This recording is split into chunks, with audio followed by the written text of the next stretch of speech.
Siddaramaiah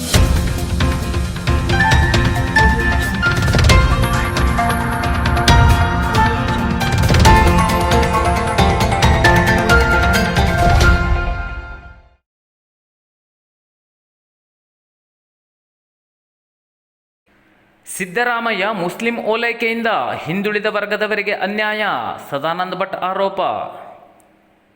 Muslim ಓಲೈಕೆಗಾಗಿ ಮೀಸಲಾತಿಯನ್ನು ಸಂಪೂರ್ಣ ತಲೆಕೆಳಗು ಮಾಡಿ ಹಿಂದುಳಿದ ವರ್ಗದವರ ಪರಿಶಿಷ್ಟರ ಮೂಲಭೂತ ಸೌಕರ್ಯ ಕಸಿಯುವ ಷಡ್ಯಂತ್ರ ಕಾಂಗ್ರೆಸ್ ಪಕ್ಷದಿಂದ ನಡೆದಿದೆ ಎಂದು ಬಿಜೆಪಿ ಜಿಲ್ಲಾ ವಕ್ತಾರ ಸದಾನಂದ ಭಟ್ ಆರೋಪಿಸಿದರು. ನಗರದ ದೀನದಯಾಳ ಭವನದಲ್ಲಿ ಗುರುವಾರ ಸುದ್ದಿಗೋಷ್ಠಿ ನಡೆಸಿ ಮಾತನಾಡಿದ ಅವರು, ಹಿಂದುಳಿದ ವರ್ಗದ ನೇತಾರ ಎಂದು ಹೇಳಿಕೊಳ್ಳುವ ಸಿದ್ದರಾಮಯ್ಯ ಹಿಂದುಳಿದ ವರ್ಗದ ಮೀಸಲಾತಿ ಕಸಿದು ಮುಸ್ಲಿಮರಿಗೆ ನೀಡಲು ಹೊರಟಿದ್ದಾರೆ. 12.98% ಜನಸಂಖ್ಯೆ ಹೊಂದಿರುವ ಮುಸ್ಲಿಮರಿಗೆ ಹಿಂದುಳಿದ ಪರಿಶಿಷ್ಟ ಜಾತಿ ಪರಿಶಿಷ್ಟ ಪಂಗಡದ ಮೀಸಲಾತಿ ನೀಡಿ ತುಷ್ಟೀಕರಣದ ಪರಮಾವಧಿಯನ್ನು ಮಾಡುತ್ತಿದೆ. ಇದರಿಂದ ಹಿಂದುಳಿದ ವರ್ಗಕ್ಕೆ ಸಿಗುವ ಸೌಲಭ್ಯ ಕಡಿತವಾಗಲಿದೆ. ಉದ್ಯೋಗ ಶಿಕ್ಷಣದಲ್ಲಿ ಹಿಂದುಳಿದವರಿಗೆ ಮೋಸವಾಗಲಿದೆ. ದೊಡ್ಡದಾದ ಅನ್ಯಾಯವಾಗುತ್ತಿದೆ. ಕದ್ದು ಮುಚ್ಚಿ ಮೀಸಲಾತಿ ಬದಲಾವಣೆ ಮಾಡಲು ಹೊರಟಿದೆ ಎಂದು ವಾಗ್ದಾಳಿ ನಡೆಸಿದರು. ಸಿದ್ದರಾಮಯ್ಯನವರ ಕಾಂಗ್ರೆಸ್ ಸರ್ಕಾರ ಹಿಂದುಳಿದ ವರ್ಗದವರ ಮೇಲೆ ಗದಾಪ್ರಹಾರವನ್ನು ಮಾಡಿ ಮುಸ್ಲಿಮರನ್ನು ಓಲೈಕೆ ಮಾಡುವಂತಹ ದೃಷ್ಟಿಯಿಂದ ಮುಸ್ಲಿಂ ಕಮ್ಯುನಿಟಿಯನ್ನು ಹಿಂದುಳಿದ ವರ್ಗಕ್ಕೆ ಸೇರಿಸಿ ಒಂದು ನಮ್ಮ ಕರ್ನಾಟಕದ ಹಿಂದುಳಿದ ವರ್ಗಕ್ಕೆ ದೊಡ್ಡ ಅನ್ಯಾಯವನ್ನು ಮಾಡುವಂತಹ ಷಡ್ಯಂತ್ರವನ್ನು ಮಾಡ್ತಾ ಇದೆ. ಇದನ್ನು ಭಾರತೀಯ ಜನತಾ ಪಾರ್ಟಿ ಬಲವಾಗಿ ಖಂಡಿಸ್ತಾ ಇದೆ. ಕಾಂಗ್ರೆಸ್ಸು ಈ ಮೀಸಲಾತಿಯನ್ನು ಸಂಪೂರ್ಣವಾಗಿ ತಲೆಕೆಳಗೆ ಮಾಡಿ ಪರಿಶಿಷ್ಟ ಜಾತಿ ಪರಿಶಿಷ್ಟ ಪಂಗಡ ಮತ್ತು ಹಿಂದುಳಿದ ವರ್ಗದವರ ಮೂಲಭೂತವಾದಂತಹ ಹಕ್ಕನ್ನು ಕಸಿಯುವಂತಹ ಪ್ರಯತ್ನಕ್ಕೆ ಕಾಂಗ್ರೆಸ್ಸು ಇವತ್ತು ಕೈ ಹಾಕಿದೆ. ಹಿಂದೆ ಮನಮೋಹನ್ ಸಿಂಗ್ರವರು ಪ್ರಧಾನಮಂತ್ರಿಗಳಿದ್ದಂತಹ ಸಂದರ್ಭದಲ್ಲಿ ಒಂದು ಭಾಷಣದಲ್ಲಿ ಉಲ್ಲೇಖವನ್ನು ಮಾಡ್ತಾರೆ. ಈ ರಾಷ್ಟ್ರದ ಸಂಪತ್ತಿನ ಮೇಲೆ ಮುಸ್ಲಿಮರಿಗೆ ಮೊದಲ ಅಧಿಕಾರ ಇದೆ ಅನ್ನುವಂತಹ ಮಾತನ್ನು ಉಲ್ಲೇಖವನ್ನು ಮಾಡಿದೆ. ಇದು ಕಾಂಗ್ರೆಸ್ಸಿನ ಒಂದು ಹಿಡನ್ ಅಜೆಂಡಾ.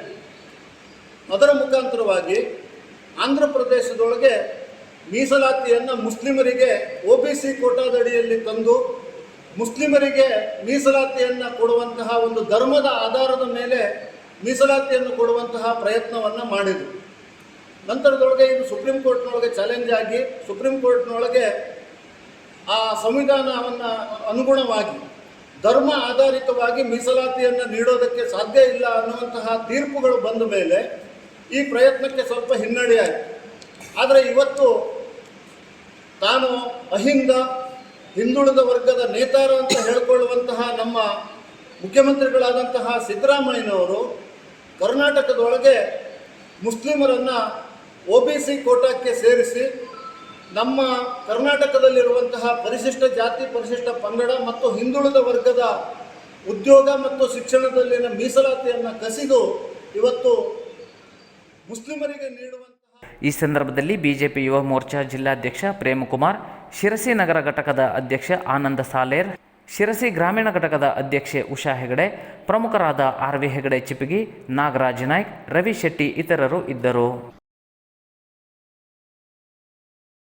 ಬಹಿಷ್ಕಾರ ಕಟ್ಟುಕತೆ, ತಮ್ಮ ತಪ್ಪು ಮುಚ್ಚಿಕೊಳ್ಳಲು ಊರಿನವರ ಮೇಲೆ ಗೂಬೆ ಕೂರಿಸಿದ್ದಾರೆ, ತನಿಖೆಯಲ್ಲಿ ಬಹಿರಂಗ.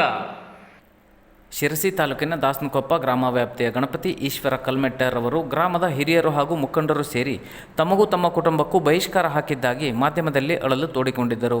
ವಿಷಯವನ್ನು ಗಂಭೀರವಾಗಿ ತೆಗೆದುಕೊಂಡ ಶಿರಸಿ ತಹಶೀಲ್ದಾರ್ ಶ್ರೀಧರ ಮುಂದಲಮನಿಯವರು ಸೂಕ್ತ ತನಿಖೆ ನಡೆಸಿ ವರದಿ ಸಲ್ಲಿಸುವಂತೆ ಅಧಿಕಾರಿಗಳಿಗೆ ಸೂಚಿಸಿದ್ದರು. ಅದರಂತೆ ಸ್ಥಳಕ್ಕೆ ಭೇಟಿ ನೀಡಿದ ಅಧಿಕಾರಿಗಳು ದಾಸನಕೊಪ್ಪ ಗ್ರಾಮ ಪಂಚಾಯತ್ ಅಧ್ಯಕ್ಷ ನಟರಾಜ್ ಬಿ ಹೊಸೂರ್ ಹಾಗೂ ಇತರ ಪಂಚರ ಸಮಕ್ಷಮದಲ್ಲಿ ಮಾಹಿತಿ ಕಲೆ ಹಾಕಿ ತಹಶೀಲ್ದಾರ್ ಅವರಿಗೆ ವರದಿ ನೀಡಿದ್ದಾರೆ. ಈ ಪ್ರಕರಣಕ್ಕೆ ಸಂಬಂಧಪಟ್ಟಂತೆ ಗಣಪತಿ ಈಶ್ವರ ಕಲ್ಮೆಟ್ಟರ್ ಅವರಿಗೆ ಪಂಚಾಯಿತಿಯಾಗಲಿ ಅಥವಾ ಯಾವುದೇ ಗ್ರಾಮದ ಹಿರಿಯ ಪ್ರಮುಖರು ಈ ರೀತಿಯ ಕಟ್ಟುಪಾಡುಗಳನ್ನು ಬಹಿಷ್ಕಾರವನ್ನಾಗಲಿ ಹಾಕಿರುವುದಿಲ್ಲ. ಈ ಮೊದಲು ಸಾರ್ವಜನಿಕ ಬೋರ್ನಿಂದ 1 ಇಂಚಿನ ಪೈಪ್ ಬಳಸಿ ಅನಧಿಕೃತವಾಗಿ ನೀರು ಪಡೆಯುತ್ತಿರುವ ಬಗ್ಗೆ ಎಚ್ಚರಿಕೆ ನೀಡಿ ನೀರಿನ ಸಂಪರ್ಕ ಕಡಿತಗೊಳಿಸಲಾಗಿತ್ತು. ಆದರೂ ಸಹ ಮತ್ತೊಮ್ಮೆ ಇದೇ ರೀತಿಯ ವರ್ತನೆಯನ್ನು ತೋರಿದ ಗಣಪತಿ ಕಲ್ಮೆಟ್ಟರ್ ಅವರಿಗೆ ದಂಡ ವಿಧಿಸಿದ್ದಾಗಿ ತಿಳಿಸಿದ್ದಾರೆ. ಇದರಲ್ಲಿ ತಮ್ಮ ತಪ್ಪನ್ನು ಮುಚ್ಚಿಕೊಳ್ಳುವ ಉದ್ದೇಶದಿಂದ ಸದರಿ ವ್ಯಕ್ತಿ ಮಾಧ್ಯಮಗಳಲ್ಲಿ ತಪ್ಪು ಮಾಹಿತಿ ನೀಡಿ ದೂರಿಕೊಂಡಂತೆ ಯಾವುದೇ ರೀತಿಯ ಸಾಮಾಜಿಕ ಬಹಿಷ್ಕಾರ ಕಟ್ಟುಪಾಡುಗಳನ್ನು ಹಾಕಿರುವುದಿಲ್ಲ, ಅಲ್ಲದೆ ದೇವಸ್ಥಾನಗಳಿಗೂ ತೆರಳದಂತೆ ಬಹಿಷ್ಕಾರ ಹಾಕಿರುವುದಿಲ್ಲ ಎಂದು ಪಂಚಾಯಿತಿ ನಡೆಸಿದ ಪ್ರಮುಖರು ಹೇಳಿಕೆ ನೀಡಿದ್ದಾರೆ. ಅದಕ್ಕೆ ದಯವಿಟ್ಟು ಇಂಥ ಒಂದು ಸಾಮಾಜಿಕ ಒಂದು ಶಾಂತತೆ ಇರಲಿ, ಒಂದು ಸಾಮರಸ್ಯ ಜೀವನ ಇರಲಿ, ಇದರಲ್ಲಿ ನೀವು ಯಾವುದೇ ಥರದ ಒಂದು ಭಂಗ ತರುವಂಥದ್ದು ಅಂದರೆ ನಿಮ್ಮ ಕಡೆಯಿಂದ ನೀವು ಮಾಡುವುದಾದ ಬೇರೆ, ಆದರೆ ಯಾವುದೇ ರೀತಿ ನಿಮ್ಮ ಪಾತ್ರದಲ್ಲಿ ದಯವಿಟ್ಟು ಬರೋದಕ್ಕೆ ನೋಡ್ಕೊಳ್ಳಿ. ಇದೇ ಒಂದು ತಮ್ಮಲ್ಲಿ ಮಾಡ್ಕೊಳ್ಳೋದು ವಿನಂತಿ. ನಾವು ಯಾವುದೇ ಕಾರಣ ಇಲ್ಲದ್ರೆ ನೀವು ಈಗ ನೋಡಿರುವ ಒಂದು 2-3 ದಿವಸದಲ್ಲಿ ಯಾವ್ಯಾವ ಹಂತಕ್ಕೆ ಹೋಗ್ಬಿಟ್ಟು ಯಾವ್ಯಾವ ಹಂತಕ್ಕೆ ಹೋಲಿಸ್ಬೇಕು ಅಂತ ಅದ್ರದ್ದು ಮತ್ತೊಬ್ರಿಗೆ ಹಾಕಿದವನ ನಾನು ಇವತ್ತು ಒಂದು ಕಮಿಟಿ ಹೋಗಿದ್ದಿರ್ತಾನೆ, ನಾನು ಇದ್ದಾಗ ನಾವೊಂಥರ ಮಾಡಿರ್ತಾನೆ, ಅದ ನನ್ನ ಬುಡಕ್ ಬಂದ್ಬಿಟ್ಟೇನ ಸರಿ ಅಲ್ಲ, ಅದನ್ನ ತಪ್ಪದ ಅವಂದದು. ಈಗ ಅವನು ಮಾಡಿದ್ದೇನು ಸರಿ ಅಂತ ನಾವೇನು ಹೇಳ್ತಾ ಇಲ್ಲ. ಆದ್ರೆ ಏನಪ್ಪ, ಒಂದು ಊರ ಹೆಸರು ಹಾಳು, ಒಂದು ಪಂಚಾಯತ್ ಹೆಸರು ಹಾಳು ಹಿಂಗಂತಾರಂದ್ರೆ ಆ ಪೇಪರ್ ತಡ ಎಲ್ಲ ಬರೆದು ಬಿಡ್ತಾರೆ. ಬರೆದ್ಬಿಟ್ಟರೆ ಎಲ್ಲರೂ ಅದನ್ನ ಕುಲಂಕುಷವಾಗಿ ವಿಚಾರ ಮಾಡಲ್ಲ. ಇಲ್ಲ ಅದು ಊರಲ್ಲಿ ಹಿಂಗೆ ಆಗೈತೋ ಏನಿಲ್ಲೋ, ಬಹಿಷ್ಕಾರ ಹಾಕ್ಯಾರ, ಯಾರು ವಿಚಾರ ಮಾಡ್ತಾರೆ? ವಿಚಾರ ಮಾಡಿದಾಗ ಅವರು ಫೋನ್ ಮಾಡೋದು, ಕೇಳೋದು, ನಿಮ್ಮ ಅಲ್ಲಿ ಹಿಂಗಂತ ಇಲ್ಲಿ ಹೆಂಗಂತ ಒಂದು ದಿವಸಕ್ಕೆ ಬೆಳಕಕ್ಕೆ ಹೋಗ್ಬೇಕಲ್ಲ ನೋಡ. ಅದ ಒಂದು ಸಣ್ಣ ಘಟನೆಯಿಂದ ಸ್ವಲ್ಪ ಕಮ್ಮಿ ಮಾಡಲಿ, ಅಥವಾ ನಾ ಇದು ಕೊಡ್ತೇನೆ ಈಗ ಅವ್ರು ಯಾವಾಗಾರ ನೀವು ಈಗಂತೂ ಇಲ್ಲ, ಅವ್ರು ಯಾವಾಗಾರ ನಿಮಗೆ ಸಿಕ್ಕಾಗ ಅದನ್ನೇನಾರ ಬಂದು ನೇರವಾಗಿ ಇಲ್ಲಪ್ಪ ಮೊನ್ನೆ ನಾನು ಏನೋ ಒಂದು ಊರಿನಾಗ ಹೂವನ್ನು ಹೋಗ್ಬಿಟ್ಟೆ, ಇವತ್ತು ನಾನು ಕೊಡೋಕ್ಕಾಗಲ್ಲ, ನಾ ಏನೋ ದೇವರಿಗೆ ಕೊಡ್ತೇನೆ ಇದು ಮಾಡಿದ್ದಾನ ಅಂದಾಗ ಅದೇನೋ ಲಿಖಿತವಾಗಿ ಇದು ಮಾಡಿದ್ದಲ್ಲ, ಎಲ್ಲ ನಮ್ಮೂರವ್ರೆ ಅಂತೇಳಿ ವಿಡಿಯೋ ಹೇಳ್ಕೊಂಡು ತೆಗಿಸಿ ಎಲ್ಲ ಆಗಿತ್ತದ. ಅಷ್ಟ್ರ ಮೇಲೂ ಕದ್ದು ದುಡ್ಡಾಗಿರಿಂದ ಹಾಕೊಂಡಿದ್ದಾಗಿತ್ತದು. ಅವಾಗ ಊರವರೆಲ್ಲ ಪಂಚದ ಸಮೇತ ಭಾಗವತ ದಿಗ್ಗಜ ಸುಬ್ರಹ್ಮಣ್ಯ ಧಾರೇಶ್ವರ ನಿಧನ, ಕಲಾವಿದರು ಅಭಿಮಾನಿಗಳ ಅಶ್ರುತರ್ಪಣ. ಯಕ್ಷಲೋಕದ ಮಾಂತ್ರಿಕ ಧ್ವನಿಯ ಅದ್ಭುತ ಭಾಗವತ ಸುಬ್ರಹ್ಮಣ್ಯ ಧಾರೇಶ್ವರವರು ಗುರುವಾರ ತಮ್ಮ ಮಗನ ಮನೆಯಲ್ಲಿ ತಮ್ಮ ಜೀವನ ಪಯಣ ಮುಗಿಸಿದ್ದಾರೆ. ಕಳೆದ ಕೆಲ ವರ್ಷಗಳಿಂದ ನಿವೃತ್ತಿ ಜೀವನ ನಡೆಸುತ್ತಿದ್ದ ಭಾಗವತರು ತಮ್ಮ ಅದ್ಭುತ ಗಾಯನದಿಂದ ನಾಡಿನ ತುಂಬ ಅಭಿಮಾನಿಗಳನ್ನು ಗಳಿಸಿಕೊಂಡಿದ್ದರು. ತಮ್ಮ ಹೆಸರಿನಿಂದಲೇ ಪ್ರೇಕ್ಷಕರನ್ನು ಆಟಕ್ಕೆ ಕರೆತಿರುವ ಶಕ್ತಿ ಹೊಂದಿದ್ದ ಧಾರೇಶ್ವರರು ಕಂಚಿನ ಕಂಠದ ಯಕ್ಷಲೋಕದ ಗಾರುಡಿಗ ದಿವಂಗತ ಕಾಳಿಂಗ ನಾವುಡರ ನಂತರ ಯಾರು ಎನ್ನುವ ಪ್ರಶ್ನೆಗೆ ಉತ್ತರವಾಗಿ ಕಂಡಿದ್ದರು. ನಿರಂತರವಾಗಿ ಯಕ್ಷಗಾನದಲ್ಲಿ ತಮ್ಮನ್ನು ತೊಡಗಿಸಿಕೊಂಡಿದ್ದ ಸುಬ್ರಹ್ಮಣ್ಯ ಧಾರೇಶ್ವರರು ಅಸಂಖ್ಯಾತ ಪದ್ಯಗಳಿಗೆ ಜೀವ ತುಂಬಿದ್ದರು.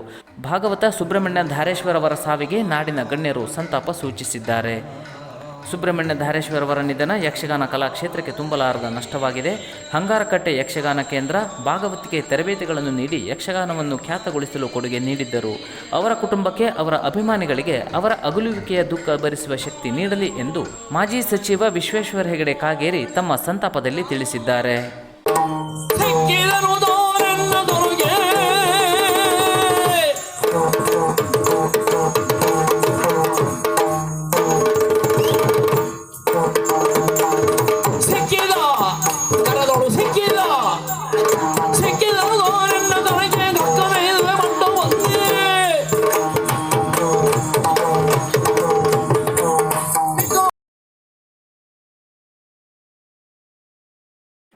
ಏಪ್ರಿಲ್ 30ರಂದು ಹೊಸತೋಟ ಮಂಜುನಾಥ ಭಾಗವತರ ಕುರಿತು ಗ್ರಂಥ ಬಿಡುಗಡೆ. ಯಕ್ಷರಂಗದ ಗುರುವರೆಣ್ಯರು ಯಕ್ಷಕಲೆಯ ವಿವಿಧ ಅಂಗಗಳಲ್ಲಿ ಅನನ್ಯ ಸಾಧನೆ ಮಾಡಿ ರಂಗಕ್ಕೆ ಕೊಡುಗೆ ನೀಡಿ ಹೋದವರು ಆದ ಹೊಸತೋಟ ಮಂಜುನಾಥ ಭಾಗವತರ ಕುರಿತು ಬೃಹತ್ ಗ್ರಂಥ ಸಿದ್ಧವಾಗಿದ್ದು, ಅದರ ಲೋಕಾರ್ಪಣಾ ಕಾರ್ಯಕ್ರಮವು ದಿನಾಂಕ 30/4/2024 ಮಂಗಳವಾರ ನಡೆಯಲಿದೆ. ಕಲಾಸಕ್ತರು ಆಗಮಿಸುವಂತೆ ಗ್ರಂಥ ಸಂಪಾದಕರಾದ ಡಾಕ್ಟರ್ ವಿಜಯ ನಳಿನಿ ಅವರು ವಿನಂತಿಸಿದ್ದಾರೆ.